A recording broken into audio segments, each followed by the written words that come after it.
धर्मांतर व लैंगिक शोषण प्रकरणी मकोका अंतर्गत कारवाईची मागणी राष्ट्रवादी काँग्रेस ओबीसी सेलचे जिल्हाध्यक्ष ॲड सुरेश आव्हाड यांनी निवेदनाद्वारे केली आहे।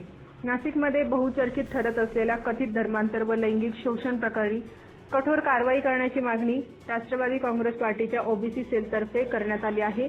यावेळी जिल्हाध्यक्ष ॲड सुरेश आव्हाड यांनी गुन्हे शाखेचे सहाय्यक पोलीस आयुक्त संदीप मिटके यांना याबाबत निवेदन दिले।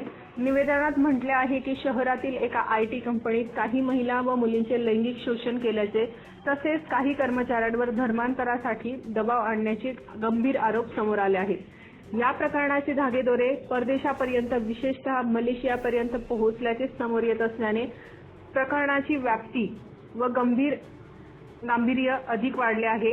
या पार्श्वभूमीवर सखोल चौकशी करून संबंधित आरोपींवर महाराष्ट्र संघटित गुन्हेगारी नियंत्रण कायदा तसेच महाराष्ट्र धर्मस्वातंत्र्य अधिनियम अंतर्गत कठोर कारवाई करण्यात यावी अशी मागणी करण्यात आली आहे। तसेच भविष्यात अशा प्रकारच्या घटना इतर कंपन्या, महाविद्यालये आदी ठिकाणी घडू नयेत यासाठी प्रतिबंधात्मक उपाययोजना करण्याचेही आवाहन करण्यात आले आहे। याशिवाय भारतीय हवामान खात्याने दिलेल्या इशाऱ्यानुसार आगामी काही दिवसात उष्णतेची लाट तीव्र होण्याची शक्यता व्यक्त करण्यात आली आहे।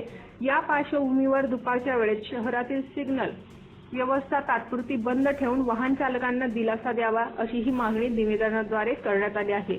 सदर मागण्यांवर त्वरित सकारात्मक निर्णय घेऊन ती योग्य कारवाई करावी अशी विनंती आव्हाड यांनी प्रशासनाकडे केली आहे। यावेळी गोकुळ चौधरी, शांताराम ताजनपुरे, बाळासाहेब मोरे, प्रशांत चौधरी, रवींद्र डांगरे, भास्कर धुमाळ, अनिल पाटील, संजय भोये आदी उपस्थित होते। ॲडव्होकेट सुरेश आव्हाड, राष्ट्रवादी काँग्रेस पार्टी शरद पवार गटाचा ओबीसी सेलचा जिल्हाध्यक्ष।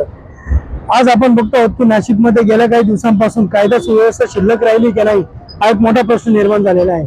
काही दिवसांपूर्वी तसं माननीय आयुक्त साहेबांनी जो नाशिक जिल्हा कायद्याचा बालेकिल्ला एक चांगली उत्कृष्ट मोहीम राबवली, तिचं खऱ्या अर्थाने सर्वांनी स्वागत केलं। मात्र नंतर काही ही मोहीम थंडावल्यासारखी जाणवत आहेत, कारण आपण बघतो आहोत की नाशिकमध्ये विविध प्रकारचे गुन्हे उपस्थित झालेले दिसतात, ज्यामध्ये आपण बघितलं असेल अशोक खरात सारखं प्रकरण असेल किंवा दुसऱ्या जे टीसीएस कंपनीमध्ये बहुचर्चित जे आता टीसीएस कंपनीमध्ये जे काही लोकांनी लैंगिक अन्याय अत्याचार केल्याच्या काही बातम्या आपल्या समोर येतात, ज्याच्यामध्ये आपण बघितलं असेल तर त्या टीसीएस कंपनीतील काही महिला व मुलीच्या लैंगिक शोषण करून काही कामगारांना धर्म बदलवण्यासाठी आमिष दाखवले किंवा काहींवर दबाव आणण्यात आल्याचे उघड झालेले आहेत। आणि या टीसीएस कंपनीचे किंवा या गुन्ह्याची व्याप्ती जर आपण बघितलं असेल तर थेट मलेशियापर्यंत पोहोचलेली आहे। याचा अर्थ हा सिंडिकेट क्राईम आहे। त्यामुळे सदरील जे आरोपी असतील या आरोपींवर मकोका अंतर्गत कारवाई व्हायला हवी। त्याच पद्धतीने आपण जर बघितलं असेल तर महाराष्ट्र धर्म स्वातंत्र्य अधिनियम 2026 जो आहे त्याच्यानुसार कारवाई व्हायला हवी। एखाद्याला बळजबरीने किंवा आश्वासने देऊन त्याचं धर्म परिवर्तन करण्यापर्यंत या लोकांची मोजवरी जाते, याच्यावर नक्कीच कारवाई व्हायला पाहिजे। तसेच काही प्रकार कॉलेजमध्ये किंवा इतर काही ज्या आस्थापना असतील, संस्था असतील येथे घडू नये याची देखील खबरदारी पोलिसांनी घ्यावी। यासाठी आज आम्ही सन्माननीय सीपी साहेब जे मिटके साहेब आहेत ज्यांच्याकडे सदरी प्रकरणाचा तपास आहे त्यांना आम्ही निवेदन दिलेलं आहे। त्याच पद्धतीने त्यांना सांगितलेलं आहे की सदरील प्रकरणामध्ये कुठल्या प्रकारचे रूप पोहोच राहता कामा नये आणि या गुन्हेगारांना लवकरात लवकर जास्तीत जास्त कशी शिक्षा देता येईल यासाठी योग्य ते पुरावे आपण गोळा करायला हवे अशी आमची मागणी राहिलेली आहे। आणि दुसरा एक मुद्दा यामध्ये आम्ही असं घेतला आहे की गेल्या काही दिवसांपासून आपण बघतो की हवामान खात्याने आपल्याला इशारा दिलेला आहे की उष्णतेची लाट संपूर्ण देशभर नव्हे तर पसरणार आहे।